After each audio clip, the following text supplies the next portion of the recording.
And you want to hear the truth? Yeah. It's actually 88% of all American adults do not meet metabolic health. 88%. 88%. That's an insane number. The whole point of weight loss should be to gain health. Correct. And if you're doing it in an unhealthy way, or you're doing it without changing your lifestyle, you will not feel healthy. So What's the point? I see a lot of headlines that say that these drugs lead to muscle wasting. That's not true. This drug does not make people into supermodels. I don't care how skinny the majority of people will get on this drug. You are still not going to be a supermodel, right? Like, your body just is going to look like your body. And that can be very disappointing to people. Have you ever wondered if Ozempic is right for you? Do you wonder if it might cause muscle loss, or will it affect your sex life? Well, today we're going to answer all those questions and more. Welcome back to the Rena Malik MD podcast. I'm your host, Dr. Rena Malik, urologist and pelvic surgeon. Today, our guest is Dr. Alexandra Sowa. She is a board-certified internal medicine doctor with a certification in obesity medicine. She runs her own practice as well as is a clinical instructor at NYU School of Medicine, and has written a brand new book called The Ozempic Revolution, which is basically a blueprint for people using or thinking about using medications like GLP-1s. She also has a brand called Sowa, which creates products to help support GLP-1 users through the side effects. Today we talked about exactly why is weight loss so difficult, and how do these medications like Ozempic, Mounjaro, or semaglutide and tirzepatide, which are their generic names, work? How do they change the brain and how you think about food and other compulsive behaviors? How do they affect your relationships, both friend relationships and ones with your partner? Does it actually change your sex drive? Can you ever stop these medications after you've started them? And is there any benefit to microdosing? And before we get into the podcast, I just want to take a minute to express my gratitude to each and every one of you who give me your time and listen to me or watch me and share my content on social media. I greatly appreciate it. I love seeing when you tag me and let me know what you enjoyed about the podcast. It really makes my day. So thank you so much. Dr. Sowa, so thank you for joining us today. Hi, I'm so happy to be here. So for my audience members, Dr. Sowa and I, Alex and I went to medical school together. We did. And I still often remember our neurology rotation. Do you think? I mean, of course. It was like the most unique experience in medical school because we followed like a concierge neurologist, and she had this beautiful office, and she was so smart and so classy. And I was like, oh, I want to be her. And we had to dress up and not just wear scrubs. Yeah, I remember. It was so fun. But yeah, now you're just like this big deal. You wrote this wonderful book, and it is going to help so many people. I hope so. Let's just start off with, why is weight loss so difficult? Like, what is the physiologic reason why it is challenging? It's biology. So it's not just willpower, which is what we've been told for so many years. In fact, it's what we learned in medical school not that long ago, right? It's just kind of like eat less, exercise more. But weight is much more a matter of biology. And what happens is that there are things in our life that influence our weight gain. And it can be environmental, and it can be nutritional, and it can be behavioral. But what happens is, as the weight comes on, there becomes significant neurohormonal dysregulation. So the brain-gut axis becomes disrupted, and it becomes very, very difficult to override obesity and how powerful fat cells are. And that's why it's tough. And some people can lose significant weight through diet and exercise alone, but on a population level, the majority of people can't. So what is happening? What are the signals in our gut? Like, how is that affecting your brain? Yes. So there are at least 100 hormones involved in weight regulation, at least, that we've identified, closer to probably 400, and on the level of the kind of genetics too. And what happens are a few things. The biggest factors that I see at play are insulin resistance and leptin resistance.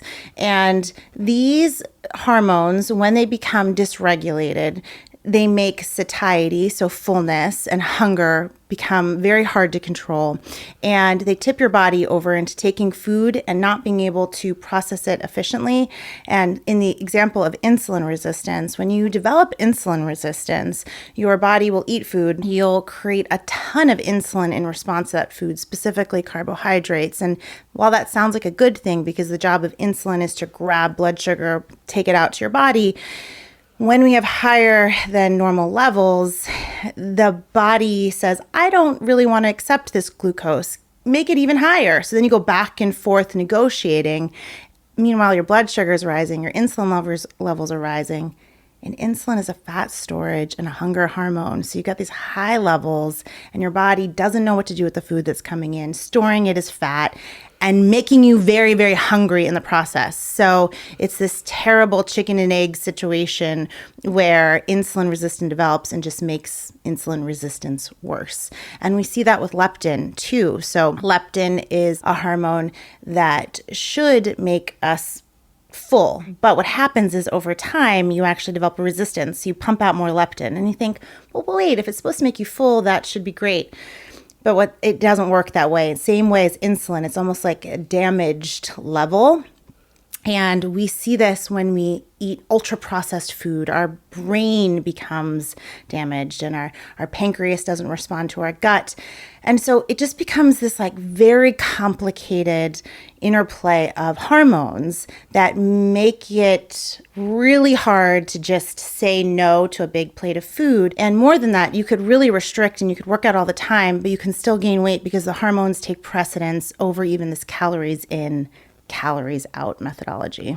So what I want to get back to in terms of insulin resistance before I ask about that, insulin resistance, it's not just diabetic patients, right? No. It's people think it's like on or off, right? You're diabetic or you're not, but really it's on a spectrum. Is that right? Oh, exactly. So insulin resistance develops way before type 2 diabetes. And like even way before we even would classify it as pre-diabetes. So there's a long lead up time. And this is where people just start to feel a little just not like themselves, right? Things just don't feel right. And weight gain can be the first symptom of this. And it also makes the original problem worse too. So I'm a big fan of checking for insulin resistance. I actually test for fasting insulin levels. This is a little controversial in the field of medicine, but I think it provides a lot of data. There's actually a very validated tool called the HOMA-IR score that takes fasting glucose and fasting insulin. And when you put it together, it's a well-validated tool that helps you predict early insulin resistance well before average blood sugar markers will show this on labs. So even before hemoglobin A1C is elevated. So don't people generally take fasting glucoses? Like, isn't that generally like a primary care? Yeah, but not fasting insulin. Not fasting insulin. Okay. And it's kind of been this thing that we've said, well, unless it's done in a lab, we can't really validate it. But that's not true. And there will be some inconsistencies when you test it. But as long as you get it fasting in the morning, generally before about 10 o'clock, you can get a pretty accurate number of what your insulin is doing overnight on its own without food, right? So like it should come down if it hasn't seen food in 8 to 12 hours. If it's still high in the morning, we have a problem. That means all night while you're supposed to be in a restorative state, your body is in a hormonal imbalance, insulin is high, and it is not allowing it to get to a restorative place, and we're creating inflammation everywhere. So then in terms of leptin, is there something you can do to measure leptin? Not really. Yeah. Not clinically. Okay. It's tough, and we've actually tried medications that target that pathway and haven't been so successful. So those are two of like the big hormones, and then the others that have come into play that we are now able to target are things like GLP-1, a receptor agonist, GLP-1 hormone, GIP. We know of many hormones. We've tried to go after therapies for them. They've not been that effective until now when we have GLP-1 medications, which are my favorite. Right. Before we get into that, I did want to address one other thing. So I think the calories in, calories out issue, I think that generally speaking what happens, and correct me if I'm wrong, but from what I understand is you have this insulin resistance, you have all this hormone dysregulation that's then causing you to be more hungry. Right. And so it is technically calories in, calories out, but it's difficult because you can't control your calories in. Is that not? Yeah, but also I would say that is ideal at baseline. So I think that there are different ways that we need to talk about weight. One is weight where you are metabolically neutral and healthy, and we're talking about maintenance and prevention. Mm-hmm. Yeah, calories matter. Quality of food probably matters more, right? So calories, is not the best measure of if a food is good for us. So looking at macronutrients and like whole foods, that doesn't always work though once our body has become metabolically deranged, really is the best way to say it, and that our hormones aren't responding in the way that they should. And so yes, so like in the example of insulin resistance, insulin is a fat storage and a hunger hormone. So if you start developing these abnormally high levels of insulin, which sound in theory good, but it really isn't, you are just going to be ravenous, and your body also isn't going to be able to process that food effectively for that calories out model, and it's just going to store it in a reserve place. We're just creating fat. So in order to kind of stop that cycle, we need to figure out, yes, sometimes it is calorie restriction, right? And that can be pretty straightforward. It can be hard to do, but it can be straightforward. It can also be macronutrient changes. So we can do a ketogenic diet, right? Which has had great success. I've had great success for my patients with a ketogenic diet. It just becomes a little bit more difficult. Or we have some other ways to influence hormones. So bariatric surgery, right? So bariatric surgery not only reduces or diverts the way that food is processed in our body, but it influences that hormonal cascade. So it makes it much easier to eat less. It's not really just about the stomach size reduction. It really is how you eat and respond to food and how your body takes it in. And then we have a class of medications now that's very effective too. Right. So I guess I just want to clarify because say someone who's hormonally dysregulated, which is probably like the large majority of the obese population and overweight population. You want to hear the truth? Yeah. It's actually 88% of all American adults do not meet metabolic health. 88%. 88%. That's an insane number. Yeah. So it actually is. It's out, and this is not just the population that has obesity. This is everybody. And because we measure metabolic health through a few things. So HDL, which is your good cholesterol, triglycerides, which are a measure of really free fat and energy floating around, your waist circumference. So yes, so weight does fall in there, but it's actually not weight, it's waist circumference. So it's where you're carrying your weight, and it's blood pressure. And finally, fasting blood sugar. So if you are, 88% of the population does not meet ideal criteria in one of those 5 categories. And metabolic syndrome is when you do not meet the ideal in 3 out of those 5 categories. So really, we're all not doing so great. So no, my question is, so you take one of those people and you say, hey, we're going to calorie restrict you based on your basal metabolic rate, which is estimated, right, based on a variety of factors. And you're going to follow this calorie restriction for X number of weeks. And based on your calculations, you should lose X amount of weight. Right. Are you saying the hormonal influence would make them not reach that marker if they followed it to the T? That's a great question. They may very well meet the marker, but you know what the problem is? It's maintenance. Yeah. Right? But then again, that requires that you maintain a certain number of calories as well. Not entirely. Okay. So in the Biggest Loser study, so this is a very famous study where it looked at the contestants of this. I don't know how old or young your audience is, but there was a show. It was pretty terrible. They had people lose a lot of weight on TV just through extreme exercise and diet in a very finite period of time. And then people competed to lose the most amount of weight. Yeah. So much weight bias wrapped up in there. But all of those people after the show regained all of the weight, no matter how hard they tried. And they generally regained even more. And that's because we do have metabolic adaptation. Once you lose weight once, it becomes very, very hard to stay there, even with the same tactics that got you there. So even if you were to eat the same amount of calories, well, your basal metabolic rate has changed. Yeah, but it's just not that much. It's just, it doesn't, it's the math of it should work, but it doesn't. Okay. And it does. And your basal metabolic rate has changed. So as you lose weight, you need to eat less and less. And then when you regain a little bit of weight where your basal metabolic rate was before you lost, it's been lowered. And we age, right? So like with every passing day after you reach a certain weight, it just becomes very, very hard. Yeah. So, well, I think your body also, I mean, this is, again, a very basic understanding, but once you reach a certain weight, your body is like, hey, you are like, especially in these Biggest Losers, you're starving. You're basically like starving yourself and doing insane amounts of work. So your body now will kind of change in terms of like, it will force you to feel a lot of strong hunger. It will force you to move less because it's trying to conserve energy. And then all those things are essentially like, it's not as simple as what you're eating. It's also how much you're moving at baseline. Yes. And then in those extreme scenarios, the exercise was just like their life 24/7, and then you have to go on living. True. But generally we do see this. I mean, this is why we have a phrase called yo-yo dieting, because people do it, they lose it, then it comes right back on, right? Our body wants to get up to our highest weight.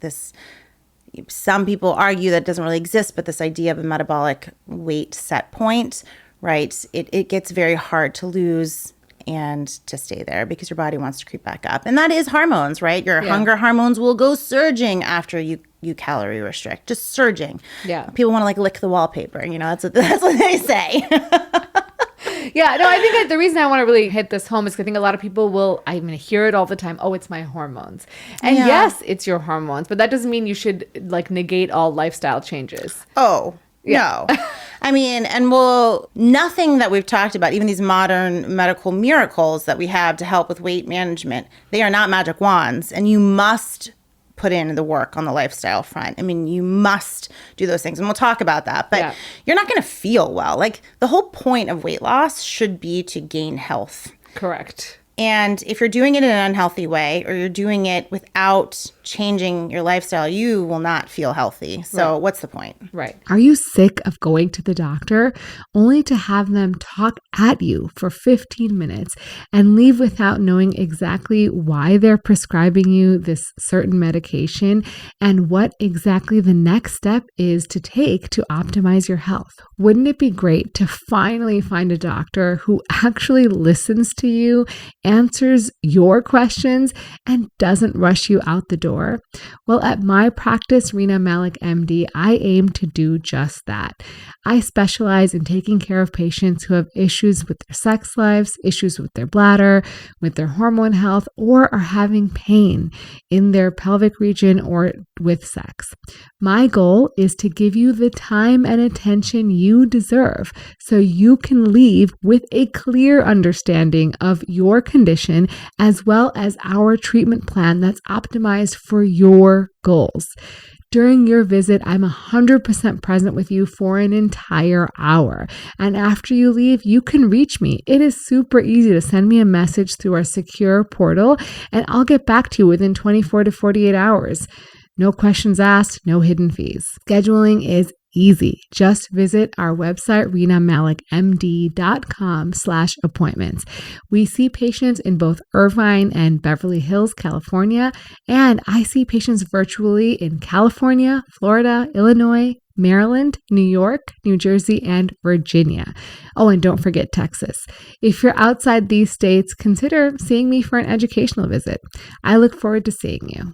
So let's talk about the GLP-1 medications because they are transformative. Yes. And I think there's a lot of questions out there about what they are, how they work. So let's just start there. How do they work? So GLP-1 receptor agonist medications, they mimic natural hormones in the body.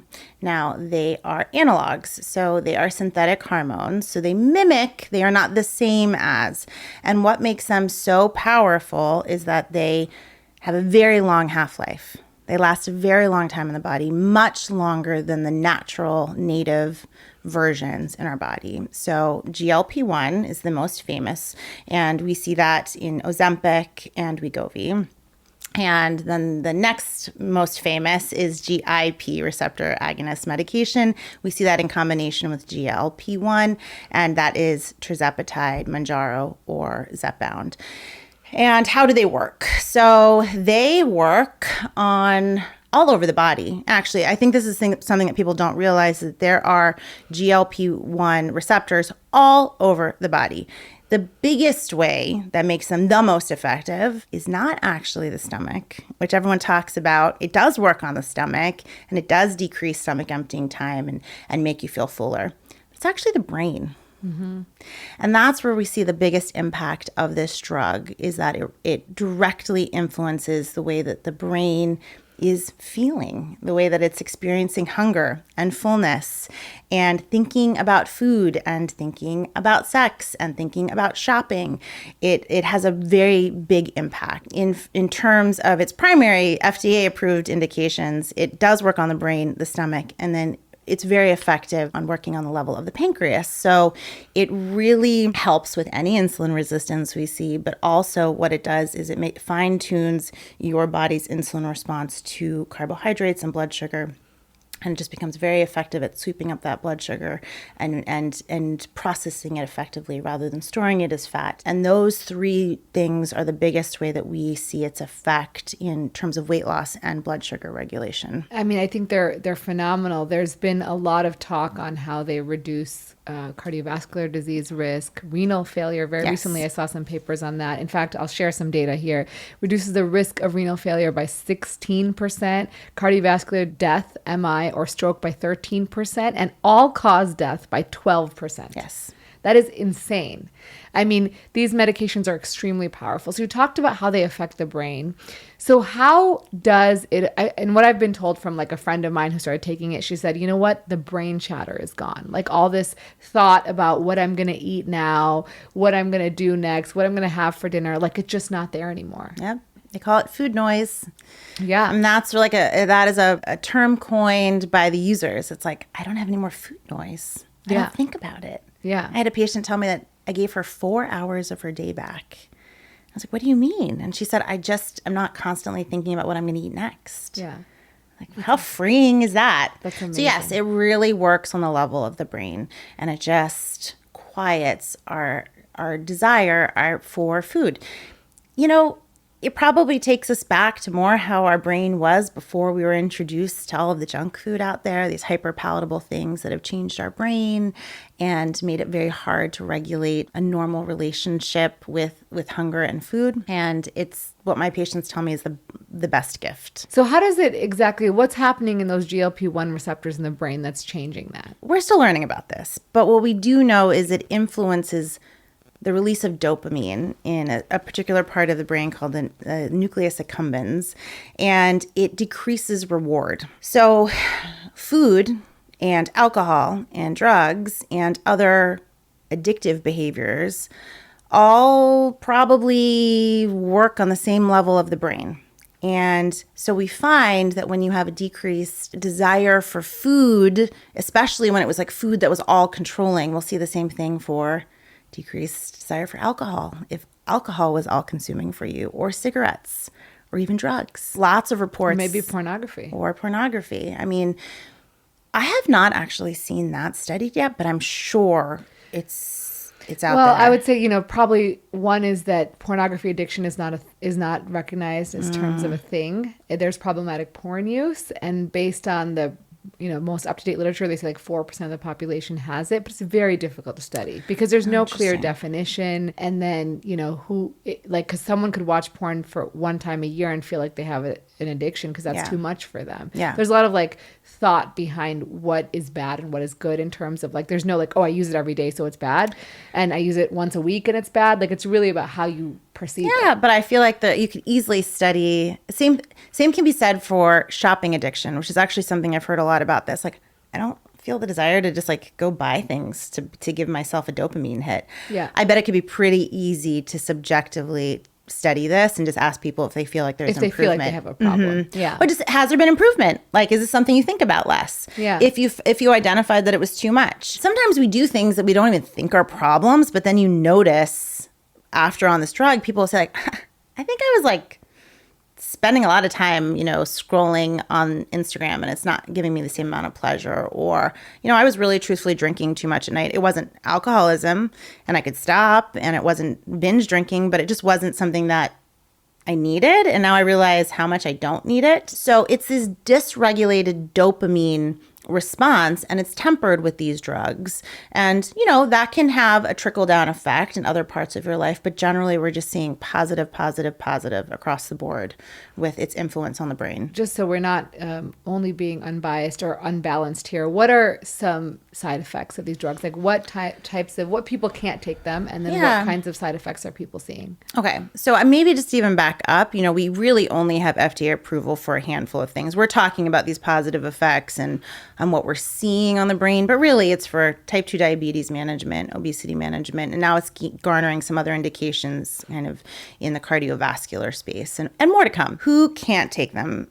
Very few people actually can't take them. Now, access and cost is a different issue, but we really avoid these drugs in people with a family history of something called MEN type 2 cancers, endocrine cancers, and medullary thyroid cancers. This risk is actually theoretical more than something we see in actuality, but we want to be extra careful that we're not inciting tumor growth in this very specific population. Other than that, it's not approved, or it's not really studied, so hence not approved for use in breastfeeding or pregnancy. Okay.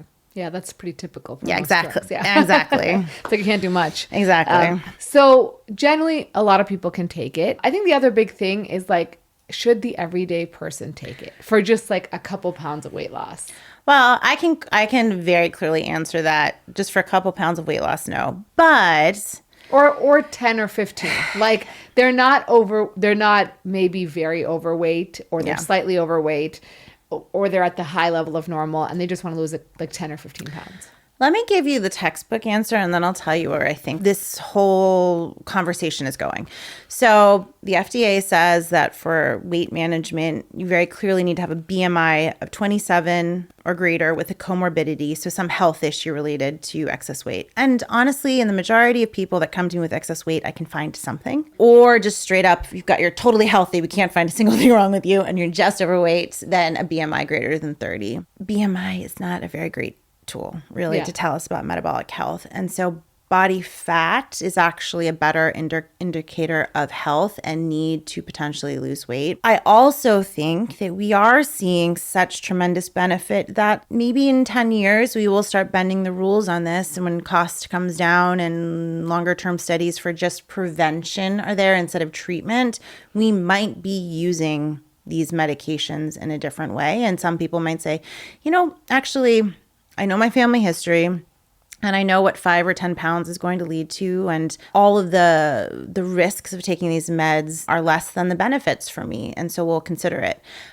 But really right now, no, we're saying, hey, these meds are, kind of going back to the idea of like how it's influencing our brain, we might say, this is going to get approval for alcohol use disorder, and this is going to get approval for drug disorder and for other addictive behaviors. I think we're a little far away from it, but we see the benefits there. And so especially in patients who have kind of these comorbidities of both weight and another issue we're treating, they're like a really good solution. I think this conversation will evolve. I think what we have to be careful about is that we shouldn't be putting everybody in the population on this medication, right? And we do still need to be working very hard. And I would like everyone to hear this, that I do think these drugs are revolutionary, but we need to fix the problem of what has led to this widespread obesity epidemic over the last 40 years. We need to fix that. Yeah. Two things can happen at the same time.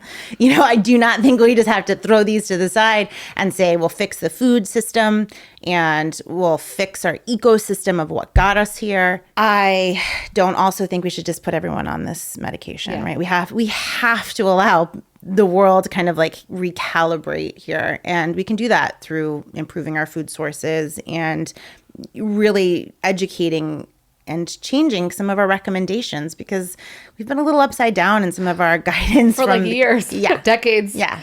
I think the other thing about this is, there are certainly some concerns, and I think some of them are founded and some of them need a little work. I've heard of like the Ozempic face, the Ozempic butt, and also the fear of muscle loss. Yeah. So let's talk about that. So whenever you lose weight, you lose muscle in addition to fat. And our goal always is to lose more fat than you do muscle. And one of the ways, there are a few things you can do to help that, is to keep up your protein That's really hard to do for a lot of patients. You really need to prioritize protein. Number one thing that my patients do. Number two, probably turns into number one, is strength training. So we have to focus on building a muscle. I know you know this. I see you at the gym. I love it. It's so important. And it's not something, that's one of the things that I think we need to change in our whole education system. We grew up as children of like cardio. How about let's teach everyone how to lift some weights, you know, and like really make that part of our physical education. So we have to do things that hold on to our muscle. I see a lot of headlines that say that these drugs lead to muscle wasting. That's not true. Actually, there's an improved ratio of fat to muscle loss on these medications versus a calorie restricted diet. And actually, there are drugs in the pipeline that are in this class of drugs, but that will be muscle sparing. That's going to be amazing. Exactly. So that will really be the thing. We're like, well, geez, if we can further kind of help this ratio and just muscle is more metabolically active than fat, and it keeps you, it's the longevity organ, right? Right. And so if we can keep that stronger through our weight loss, we will be in a better position. And potentially, I mean, in theory, if we had a lot more muscle, then those are the patients that are able to maintain their weight loss and potentially come off or down or titrate down on these medications. Or in the example of like significant weight loss where there's regain, if you build like so much muscle, it's going to be a lot easier to sit in that maintenance mode because you have a totally different body than you did before. Right. Not just physically, but just like how it's operating. The Ozempic face and the Ozempic butt, that just has to do with rapid weight loss. And it's worse with age because our collagen doesn't rebound as much, and we all know this. And the thing I'll say also about fat and muscle loss, we have to be very careful in patients over the age of 65. I'm always telling my patients, no, skinny is not what we're going for here. It's health, but really in that population, because they are at a higher risk for developing sarcopenia, which is, hey, you got thin, but you lost all your muscle. Right. So we don't want that either. I was just talking to I had a 70-year-old couple this morning, and I was just talking to them about how, like, I was like, what do you eat? And I was like, you guys are not getting enough protein, by far. And in that age group, it's even more important to get all your protein because your muscles are a bit more resistant at that point.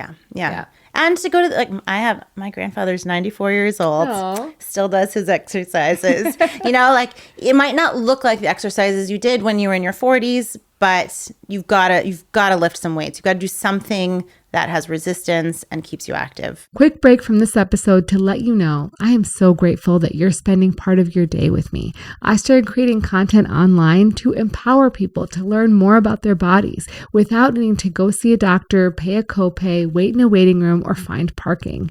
And it has been one of the most rewarding experiences of my life. If you want to help support our mission of providing free education, please consider joining our premium membership. There you will have access to ad-free episodes, which are released early, as well as free transcripts and the opportunity to ask me anything. And these questions are answered in our monthly AMA episodes. Support the show and join today at renamalik.supercast.com. Can't wait to see you there. So tell me, the other thing about people worry about is that they're now not going to be able to enjoy food like they used to. And there's such a emotional component to food, right? And going out with friends and having a meal and sharing something that's like amazing or delicious or whatever. Yeah. So what are you seeing in your patients and what's the data? There's not great data on what we see in this, but every doctor who's using this medication will tell you that this is a complaint and it only pops up in certain populations. So let me explain. So most people are able to enjoy the food that they loved, but in a different way, right? You just can't eat through your hunger. You can't eat as much. And potentially you might actually lose interest in the things that you used to love.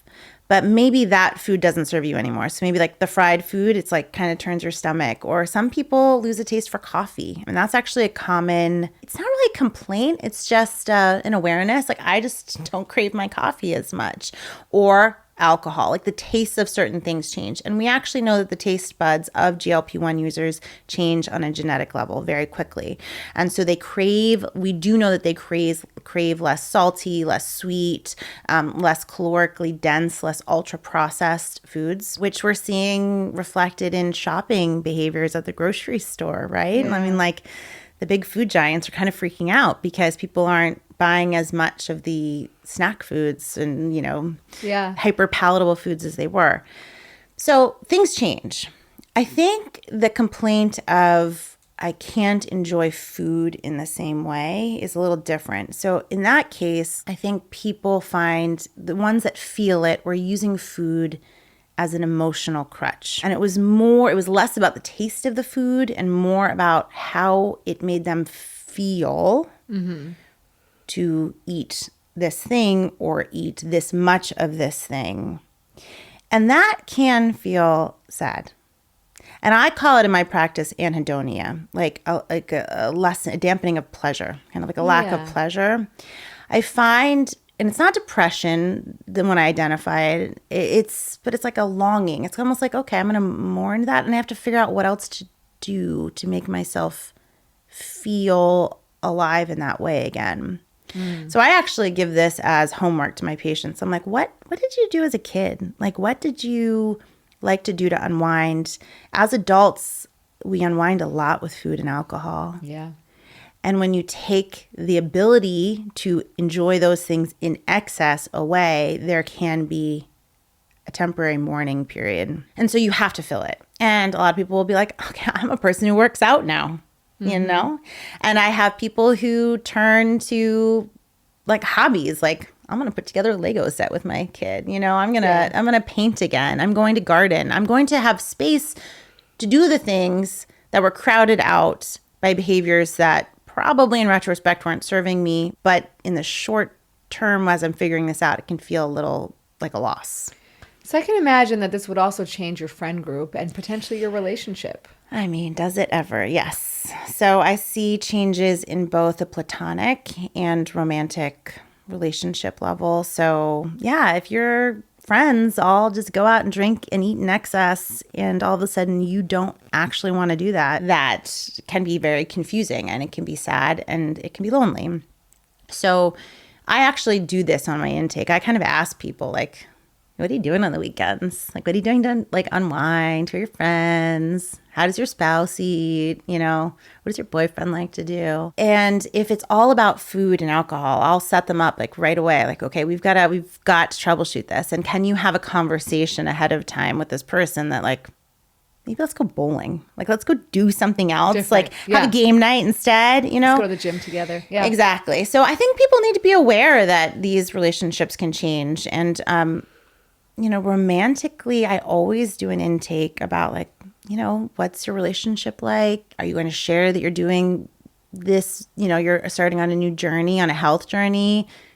Are they in support? Because it's going to shift. It's going to change. I can imagine that obviously going through something like taking, we didn't actually mention this. How much weight loss do people see? Oh yeah. We actually We're just talking about all these cool things. See a lot of weight loss. So on average with the GLP-1 receptor agonists, you see at 15% total body weight loss. With the dual agonists, you're seeing 23 to 25% total body weight loss. I think the first time I saw that tirzepatide study, I was like, oh my God, this is game changing. Yeah. So just this past week, I saw multiple patients who had lost well over 100 pounds. Oh my gosh. Yeah. And we didn't see numbers like that consistently in obesity medicine outside of bariatrics until the advent of these drugs.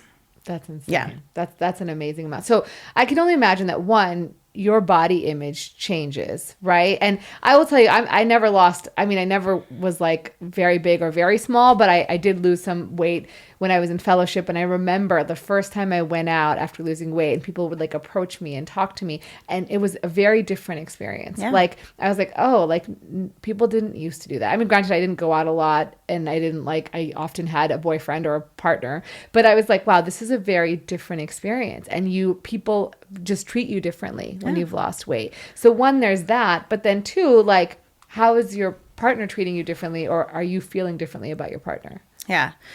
I mean, yeah, yes and no. I mean, it's shocking. I tell people that be prepared for people to say all sorts of crazy things to you, but also be prepared for them to not say things to you. And on any given day, you can be disappointed by whatever is thrown at you. It's your journey, right? Yeah. And it can be a lot because there is a change in the way that the outside world perceives you or treats you. You're still the same person on the inside, for better or for worse, which can be frustrating to people. You know, sometimes they think they'll lose a lot of weight and they'll change on the inside too, but really, no. Yeah. So in romantic relationships, I think it's really unique. I think the majority of times my patients are in incredibly supportive relationships and it's great. But without fail, there's always going to be a time when there's going to be something said or like a shared moment that doesn't sit right. So a lot of times, like we were talking about in friendships and friend groups, you're going out, you're eating, it's like, this is what you do for fun. A lot of times that's how couples unwind too. Mm-hmm. And so it can be very threatening to someone who doesn't want to or it doesn't need to or isn't on the same path. And it's like, but what happened to us sharing a bottle of wine? Like, I liked that. Why don't you want to do that? Do you not like me? And whenever my patients experience something that kind of makes them feel something on the inside about their weight, generally it is a reflection of what's going on with the other person who's kind of giving them that negative energy, right? It's a reflection of how they're feeling. And so often we'll have to, you know, for some people in passing, we don't want to dig that far. You just say, move on. Like that was not the nicest thing to say, right? Like a coworker. But in a romantic relationship, you kind of want to have to say, like, what's going on here, right? Yeah. What's going on? And sometimes you'll have honesty about it and sometimes you won't. There have been cases where in my practice, you know, one partner is like, but we were the couple that was heavy together. We weren't the couple that went to the gym. Like we're foodies. Like, I don't know what, now you're not. Yeah. And now I don't want to be that person.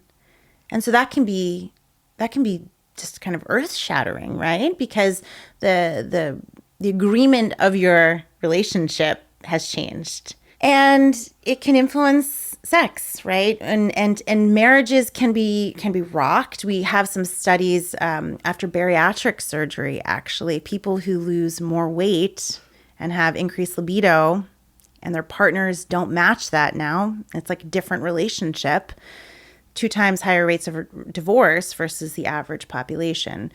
And so I think for anybody 2 times higher. I mean, the average population is already pretty high. Yeah, so that's it's significant. It's significant. And so we don't have that data yet for significant weight loss on GLP-1s, but we can extrapolate. It makes sense. You're doing different things. You're maybe behaving differently. And yeah, maybe you want to have more sex. And the other person doesn't. I don't know.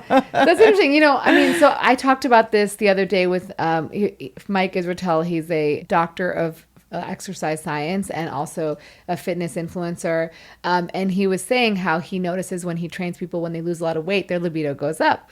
And I said, you know, that makes sense, partially because you're obviously feeling more comfortable in your skin, you're more confident. And so that can help. You're also, changing those hormones to some degree, which will also affect your testosterone. But the other side of it is if you're not eating enough fat, right, then you would expect your testosterone to go down because it's made in the cholesterol pathway. And so I wonder, like, I guess we're not seeing that in this population, but potentially if they lose enough fat and they're not eating enough fat in their diet, you would see a drop in their libido. Yeah, and I think it waxes and wanes. So I think at the start of the journey, you're still figuring out how to eat. Yeah. Yeah, and I mean, generally that's described to me as like, I'm tired. Right. And so a tired person on a Saturday night is just going to want to go to bed. Yeah. So potentially we would see that. But I think over time, people figure out how to thrive and eat well and balanced on these medications, and the fatigue wanes. And, by all accounts, there was this great study. I sent it to you that looked at tracked social media. It was like Reddit and TikTok and YouTube. And it was looking at what people were saying about these drugs because we don't have a lot of great data yet, scientific data. And on average, it was people just saying like, yeah, my libido's up, my body image is up. Like, I just feel good. So yeah, I guess they're all getting enough fat. I think so.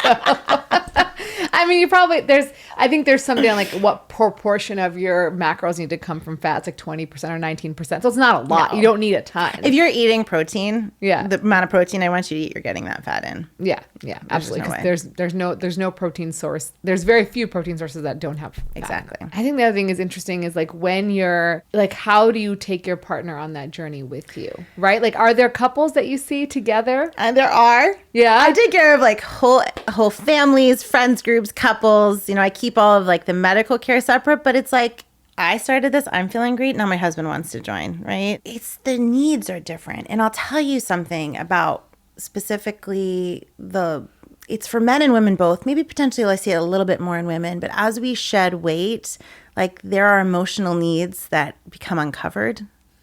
Yeah. Men too. Like past traumas will come up, like bullying, like in middle Really? school. Yeah.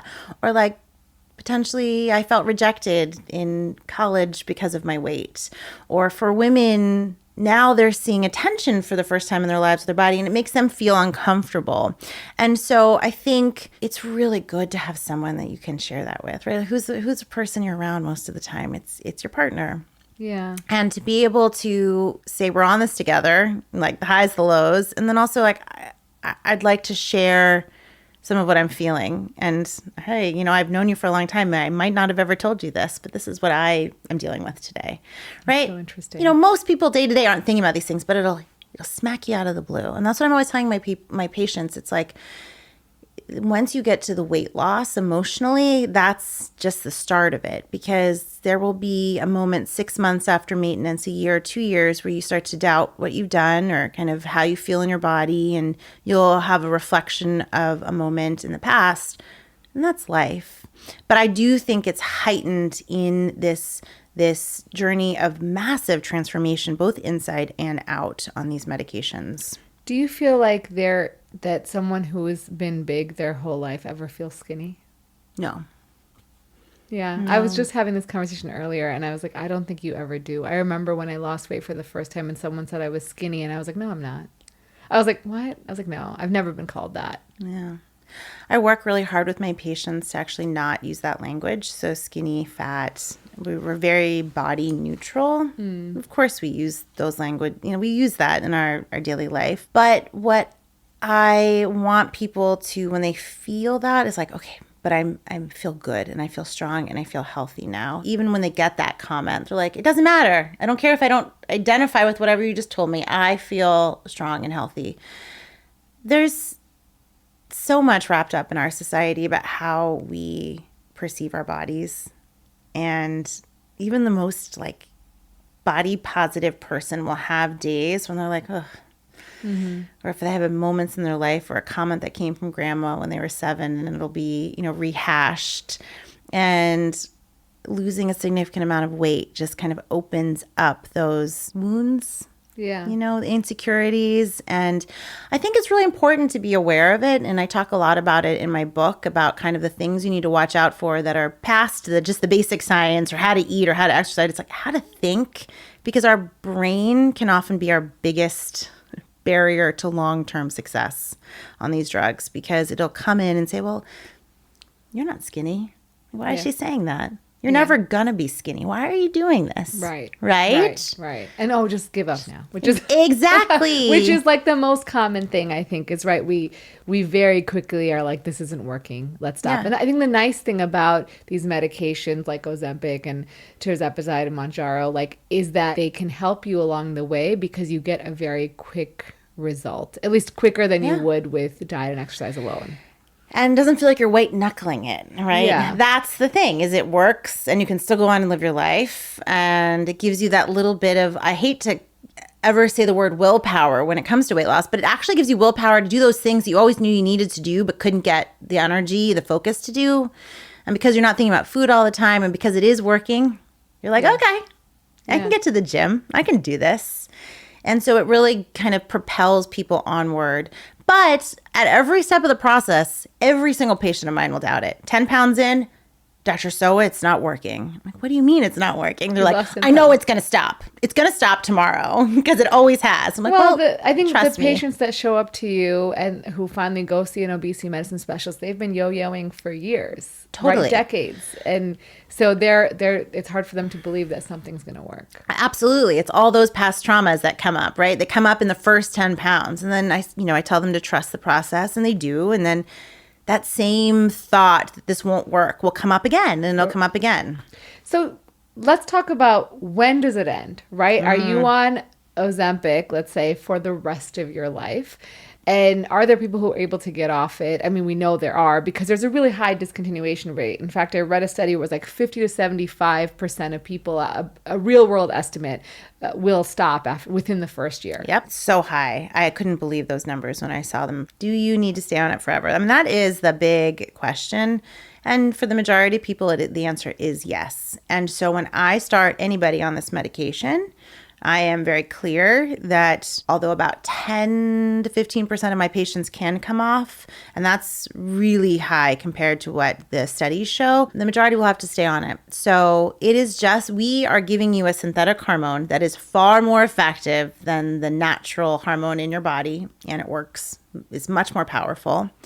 And it's just kind of looking at it like any other drug we use to treat a chronic disease. If you need Synthroid for hypothyroidism, right, you need this hormone, then you probably are going to have to take it for the rest of your life, because the chances that your thyroid will repair itself are very, very low. Same thing for blood pressure. I even like the blood pressure example a little bit better, because people can understand, well, I'm going to put you on a blood pressure medicine now, but you have to do all the lifestyle things to get that down. And some people can come off. Mm-hmm. But many people, especially when there's been kind of tipping point of cardiovascular strain, you're going to need to be on a medication forever. Or potentially it's just genetics, or like really, like you're someone who likely might need to stay on this. So the majority of people on these drugs will need to stay on them to maintain loss. And this is why we do need to be careful. When I talk about the risk-benefit ratio, does the risk of staying on this medication, and even though it's a very safe, well-studied, well-tolerated drug, it's a long time to be on a medication. Absolutely. Yeah. So, you have to kind of understand that. But for some people, I mean, if you're obese and it's going to improve your overall health, Everything. It makes sense, right? Absolutely. I think that's where, when you're starting to look at people who are not obese, who are maybe just 10 or 15 pounds, where you have to really think about that. Exactly. Yeah. Are you feeling in a rut in the bedroom? Wishing you had the kind of sex life you could brag about? I've spent years helping patients and creating content for people all around the world to improve and optimize their sex life. Today, you can get my knowledge for 100% free with my new ebook called Better Sex, Better Life. In this ebook, I review my top 10 tips for improving your sex life, all from the comfort of your own home. All you have to do is go to renamalikmd.com/morepleasure to download it for free today. What do you think that having medications like this available is going to do to the way people perceive bodies? So, I think things have changed with plastic surgery, right? Like if you look at a 40-year-old, so true. in the 50s, and you look at a 40-year-old now, it's very different. And some of it is like we take care of ourselves in different ways. Right. We do skincare differently, but there's Botox and there's an abundance of plastic surgery and minimally invasive options, lasers and all this stuff available to make yourself look better, right? Yeah. And so do you think that this is going to make it more challenging for the average person who either can't afford it or can't access it? Or just doesn't need it. And still is within a normal weight and healthy? I mean, I have to have this conversation at least a handful of times a week about this drug does not make people into supermodels. I don't care how skinny the majority of people will get on this drug. You are still not going to be a supermodel, right? Your body just is going to look like your body. And that can be very disappointing to people. And I have to really set expectations and talk about that. and the other thing people think is that if they get to a certain weight that they were once in their previous life, that the body will be the same. A 60-year-old body at the same weight as a 25-year-old body. That's been affecting it. Exactly.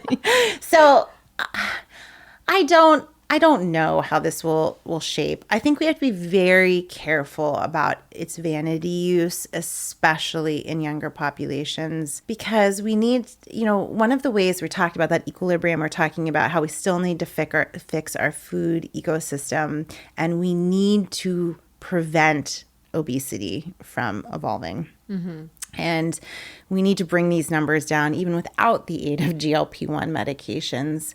So we need to embrace what a healthy body is. And I think that we've kind of zigged and zagged so much over the past 20 years of what that looks like. My hope is that we can just learn to embrace just normal bodies, whatever that is. I hope the expectation doesn't become that everyone needs to be very thin, because then we are using this drug in the wrong way. I mean, I think you brought up a good point. Like, we need to be the nutrition education, access to good, healthy foods, and learning about that. And it's hard as a child because they don't know, but it's how you grow, how you're raised in your home, right?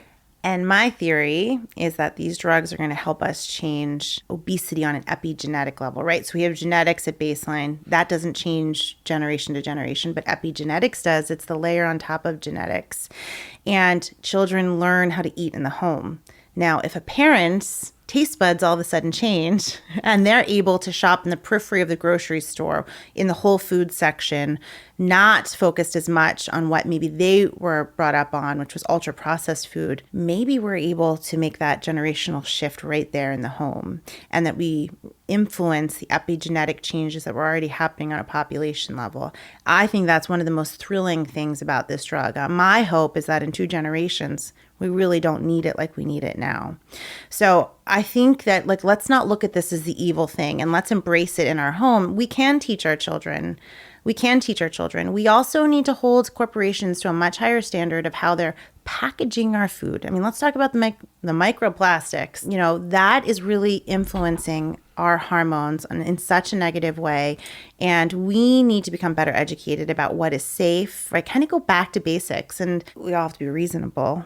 Let's be honest. Well, I think before the packaging, what about what's in the food? It's all of it, right? It's all of it. It's like how it's packaged, what's in it, how we're cooking it, right? I mean, all of this non-toxic cookware, or what they claim to be for a long time, we're realizing maybe hasn't been the best for our gut health, and the seed oils. And we have to become a lot more transparent and make it easier for people, because I'm an expert and it's still confusing to me sometimes. Well, I mean, I think a lot of those things you're talking about, there is so for seed oils, for example, if you look at the data on seed oils, it's actually not different than canola oil. It's just that the seed oils are in very ultra processed foods. So you're often eating seed oils with ultra processed foods.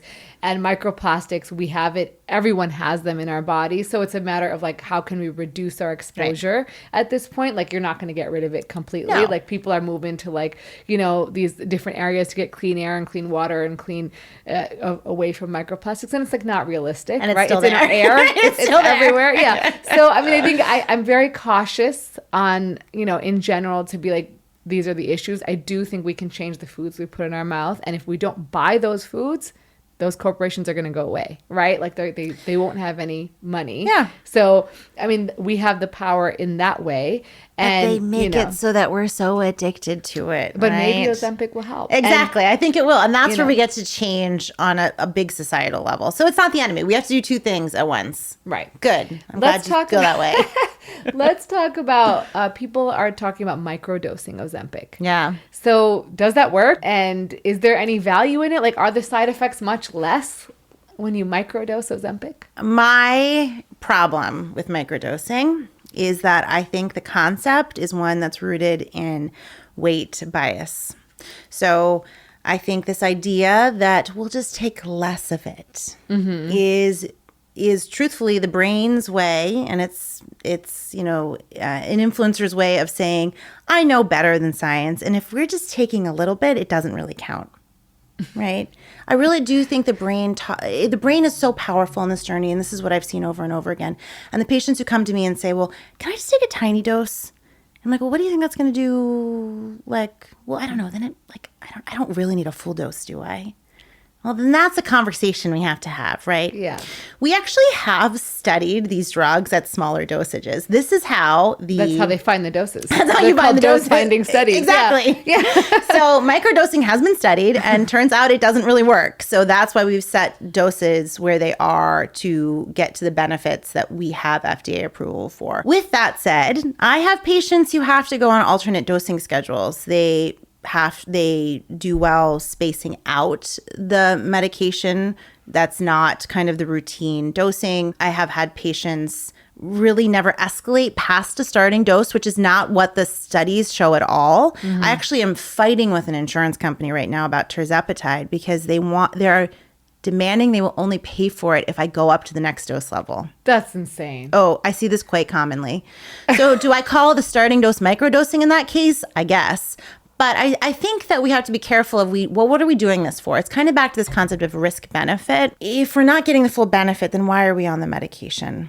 Like what are we doing? And, I think that there's room for more study to see if there are other ways that we can use these drugs in smaller doses, in different delivery methods, in alternate dosing schedules. We just don't have the data there yet. And I think we have to be really careful about saying, it doesn't count. Like I don't need it. Like my neighbor needs it, but I don't need it. What does that this even way. matter? Like, what does it matter? Oh, people are so funny though. I mean, but I'm saying, like, if you are taking a medication that's making you healthier, like, good on you. I know. Do you know what I mean? I know. There's so much judgment there that just doesn't belong. Like, if you're taking a high blood pressure medication, I would never say, oh, well, I don't need it. Like, I know. You know what I mean? But it's like you're taking something that's helping you be healthier. But weight is just different. I mean, there's just so much emotional baggage wrapped up in the discussion of weight. And even people who love being on this med will still come to me every visit and say, I'm doing great. But, I just feel like I should really be able to do it off the drug. And I'll say, well, are you thinking about stopping the medication? Oh, no, but I just feel like if I just tried harder, I could do it, right? It's just like that deep-seated mantra that just, no pain, no gain, and that they should be doing that themselves. And, I see it all the time on social media. People are like, it's cheating. It's the easy way out. Just stop eating, And so I think that people are trying to protect themselves a little bit, being like, well, I have willpower. I can do it. I should be able to do it. So just give me a little bit, What happens, though, when people miss a dose? Like, is there any untoward effect that they're going to have? Yeah, it's a great question, especially coming from like a surgical realm. So you have to skip a dose. You have to skip a dose, at least, really a week before. But there's some bad recommendations out there. People are being told to hold it for a whole month. Oh. That becomes a problem because actually it takes months on these medications to get up to your therapeutic dose. And if you hold this medication for more than 2 weeks, 14 days, you really don't feel well when you restart. And any more than 2 weeks, you could even end up in the ER with dehydration because you take a full dose, your body doesn't respond well. And that's extreme.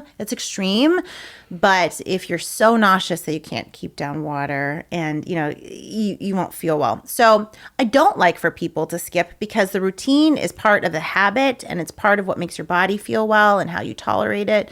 So if you can, try to take it the same day, same time, it just helps you stick to it. And if you have to stop for surgery, fine. And if for something happens, you have to stop it for longer, just let your doctor know because you might have to go down to a lower dose to feel well. Got it. Is nausea very common with these drugs? So common. It really is. It's a waxing and waning side effect. So it comes like a wave, like it hits people and then it recedes. Sometimes it's a lot stronger on the day of injection. And sometimes I will send people out with an anti-nausea medicine just for occasional use if it's really interfering with them. Some people feel it more. One of the ways to avoid it is just to really understand your nutrition behaviors and staying hydrated. Mm-hmm. So a lot of the nausea is triggered by eating too much. That's what I've heard. Yeah. So I actually have my patients start an eating plan before they start the injection and start recording their food, knowing what they're going to eat, because behavior is a big part of success, but also it lets you kind of know exactly how to manage and get ahead of symptoms. So often it's behaviors that are the best thing to do to modify for symptom management. The other big ones are constipation and diarrhea. And Both? both Alternating? Alternating. Oh, that's such a joy. Yeah. Fiber is your friend. You need soluble and insoluble fiber. Yeah. Yeah. So get ahead of it. So those are one of the habits that I have people kind of like daily fiber. That's good. That's a good habit for everybody. Exactly. I mean, fiber is good. Fiber is really good. That's actually what I worry about all the time. I have patients like, oh, I'm doing the carnivore diet. I'm like, you need fiber. Please don't get rid of all your fiber. There's an interesting, I don't know if you know this. So bremelanotide is a drug I talk about a lot. It's a medication that increases sexual desire. It's used on demand for women with premenopausal low desire. But there's actually some studies that same company that makes bremelanotide is doing with semaglutide, or I think it's with tirzepatide. Basically together, because bremelanotide is a melanocortin receptor agonist. Okay. And so also apparently has some weight loss benefits. Oh, yeah, of course. And so, And so that together, they're seeing that maybe they can reduce the side effects. I was like, interesting. I don't know. I think they're in phase 2 trials right now. So I wonder if there's going to be, and when they I heard about it, I was like, so you want to be skinny and horny? Like I was so good. It's like, but not a bad side effect, So, we'll see. But I think there's going to be a lot of these like interesting combinations coming out. Yeah, I do too. And I think we're going to get, there are a lot of drugs in the pipeline. I just came back from a big obesity medicine conference, and I think what we're going to be able to do is target your specific needs as we go along. Like the amount of weight you need to lose, your side effects, your age, your genetics. And I think it's going to be very interesting. Kind of how chemotherapy has evolved, right? It was kind of like a one size fits all when we started, and now it's gotten very, very specific to the disease state we're treating. I mean, that would be great, right? If you could like say measure your leptin and measure your insulin, put it in a nomogram and say this is what you need. Boop, and these are your other side effects. Like, oh, I want my libido to be higher. I want right. So we need to focus on muscle preservation. Yeah. Right. I do think that that's coming. So what are your, I would say, top 5 things people need to do when they're taking these weight loss medications to achieve success? I know you've mentioned them, but let's just summarize them. One is know your facts, know your data. Like, be informed. Don't just accept a prescription and walk out and think it's a magic wand. I want you to be informed. So let's start there. Habits are really big, and we need to build them slowly. And I start actually with back to basic habits. So I actually have people record their food old school. I don't really care about getting into the nitty gritty of macronutrients. I just want you to write down what you're eating and how you're feeling about it. It's wonderful to have a log and what your symptoms you're feeling. You are going to pay attention to your side effects and not try to white knuckle it. Let your prescriber know, let your doctor know, because there are a lot of ways to combat side effects. And part of the habits is getting ahead of side effects. In my practice, daily electrolytes, it's daily protein augmentation if you need it, and it's daily fiber. And I actually created a whole protocol around this because I believe in it so much. The next thing you're going to do is you're going to, maybe before the others, it's even step on the scale. I want you to get really comfortable with the scale. There's a lot of trauma around scale and people really fear it, but it's a data collector tool. That's it. It's like a blood pressure cuff. We have to make it neutral. I find that daily weigh-ins are the easiest for people because you start to negotiate a couple days. You're like, I had a big meal. I'll step on it in 2 days. And then you forget, and then you don't want to. And that's often how the big creep happens for patients. So we want to get really comfortable with the scale. I actually have people write that number down along with their food log. And once the food log isn't necessary as much anymore, I still have them keep their weight recorded somewhere, because people forget their success. They will forget where they started. They will forget where they were last month, and they'll talk themselves out of their success. Again, the brain is a big enemy here. So do that. I think I'm at 4. Yeah. And then really the most important for long-term success is strength training. Yes, I love that. It is hard to do. Everyone should be doing it. Everyone should be Regardless doing if you're it. on Ozempic, Wegovy, Mounjaro, you should be strength training. Yes. Or not on any medication. Yes. And we should all be doing it, and we should make it more part of our just life. It is the hardest thing to get the majority of my patients to do. And even in my own life, it's something that you've got to just make a non-negotiable. Absolutely. And even 2 to 3 times a week is good enough. Honestly, I have patients start at 1. If you can just get there once, don't forget the weekends. People forget the weekends. They think only if it's a weekday does it count. And I'm like, just do it on a weekend. Do it back to back. It counts. And there was a study I read once. I don't remember all the specifics, but it looked at weekend warriors, meaning people who worked out on the weekend versus during the week, and the outcomes were the same. So if I gotta find that study. It was a few years ago, and I remember seeing it because one of my attendings from residency tweeted it because he I guess we're all busy surgeons, so he would bike a ton on the weekends. He's like, good, I won. I'm okay. Yeah. The other thing I noticed recently is in the news is that GLP-1 friendly foods are coming out. So people are going to put labels on their foods that say they're GLP-1 friendly. Yeah. Well, so what is a GLP-1 friendly okay, food? so let's talk about this. So this is great because, I have developed a whole product line for GLP-1 users. And I think you're the first one that I've seen. Yes, we are. We were first to market this summer, and we've created a line of products to help people manage side effects and maximize their success. So it's these things like fiber, protein, electrolytes, but made specifically for the GLP-1 users. We talked about this, but taste buds change. And so a lot of the legacy brands, and the guts are very different and sensitive. So a lot of the legacy brands, you might just say well, it's a protein powder or it's an electrolyte. But the thing is, it's not made specifically for the GLP-1 user, which has a very different taste bud profile. They don't want something that's flavored like a popsicle. Right? Yeah. And it has a lot of chemicals in it. And we need to pick things that are very gentle to the gut because the gut really can't take anything extra. And so there is a whole ecosystem of products developing for people who are on these medications. And I think it's awesome because I think for so long, people on a weight loss journey were put into that little weight management section of retail. And they were made to I don't want to be slim here, fast exactly. And so I want to I think creating more products is wonderful because it destigmatizes the journey. And it's just so what? I need fiber.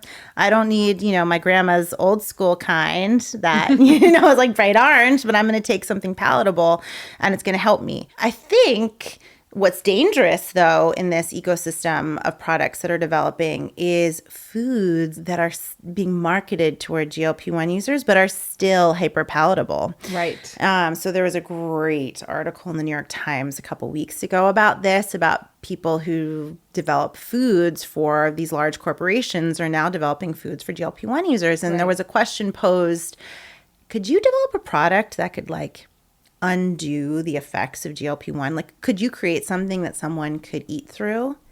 And the answer was theoretically, yes.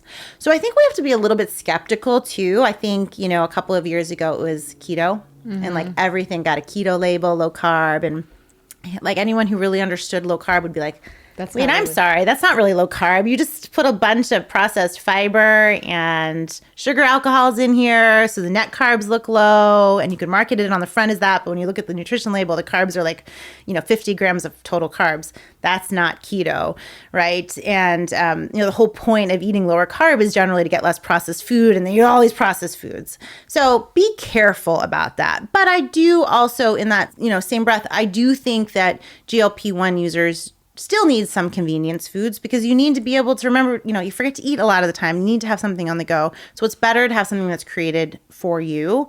Just be a little dubious. Absolutely. And I think with the protein movement, I've been actually looking more carefully at high protein. When they say high protein, there'll be a high protein cookie. And yes, it has higher protein than a cookie that, maybe a couple grams more than a regular cookie. But if you look at the ratio to how many calories you're eating, it is not a high protein food, right? And similarly, that's what I worry about. Because you can, who's really regulating these labels? Yeah, no one's regulating them, right? So you can put, if you can make it look like it fits, it's GLP-1 friendly, then there's no criteria for saying that. So because even when you say it should be gentle on your gut, what does that mean exactly, right? Right.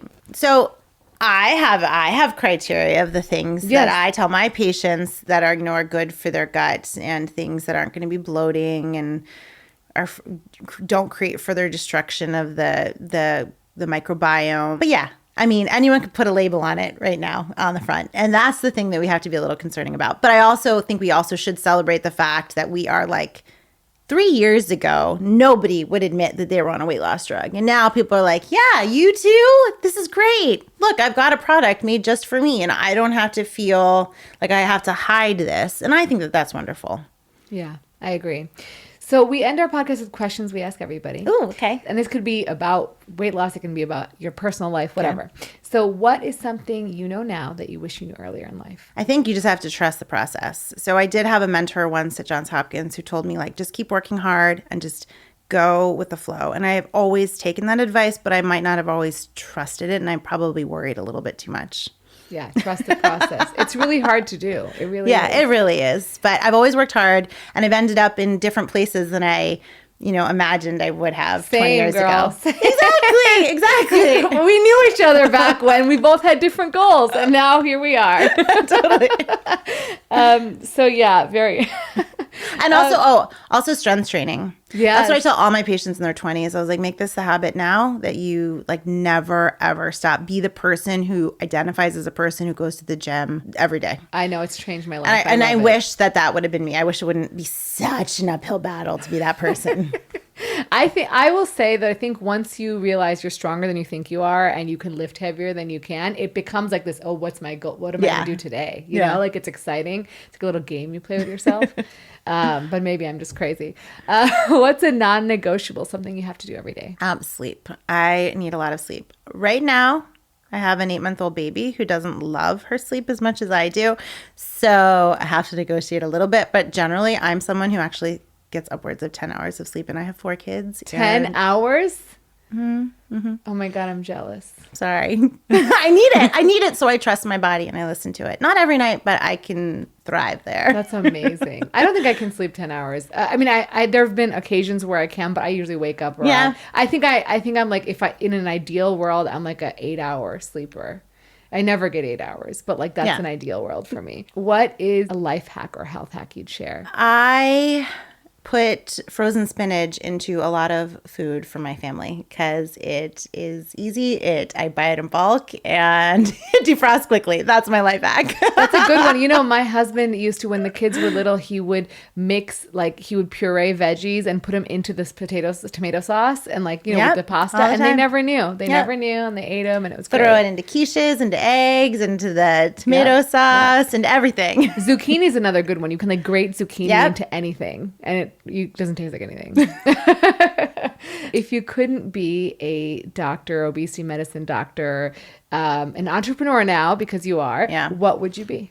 Actually, I think if I did it again, I probably would have gone down the business route. There's something part of my brain that loves being creative. Mm-hmm. And I actually, do you know this about me? I have a master's degree in theater from the University of London. I feel like I remember that. Yeah. I feel like I remember that about you. So I think I thought the creative part of my brain, that's what I was going to explore. And then I was like, it's not quite right. I'll go to medical school. I don't know, 180. That is so disparate. But I think that the part of my brain that is really alive is solving problems. And so I think more in the entrepreneurial business world, solving bigger problems. I don't know.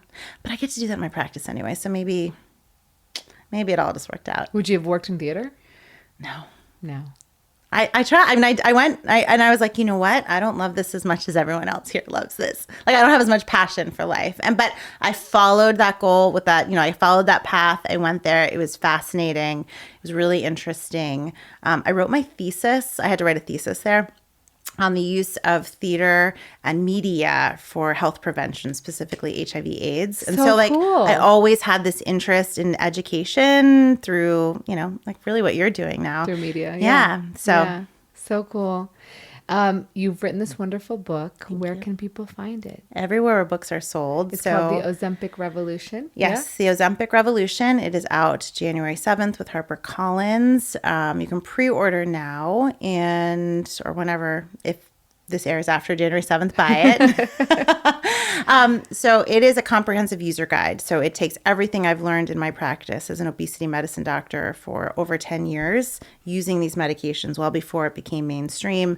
And it teaches the framework for success. And it's not just about taking the shot, which I hope everyone has learned in our conversation today. There's a lot more that goes into it to guarantee success. And really, the part of the book that I think I might like the most is thinking about the brain work that people need to do and the emotional part of this journey. Yeah. So go buy it, enjoy it, gift it to anyone who is on the drug, thinking about the drug, if you are, wherever you are on your journey, because there are new insights in it. Absolutely. And where can people find you? I am across all socials at Alexandra Sowa MD, and you can find my company, which has products for GLP-1 users, at getsowell.com. Awesome. I love that name, by the way. So well. Dr. good. Sowa so well. Yeah. Thank you so much for joining us. Thank you. Thank you guys so much for joining us on today's episode. I hope you guys had a great time.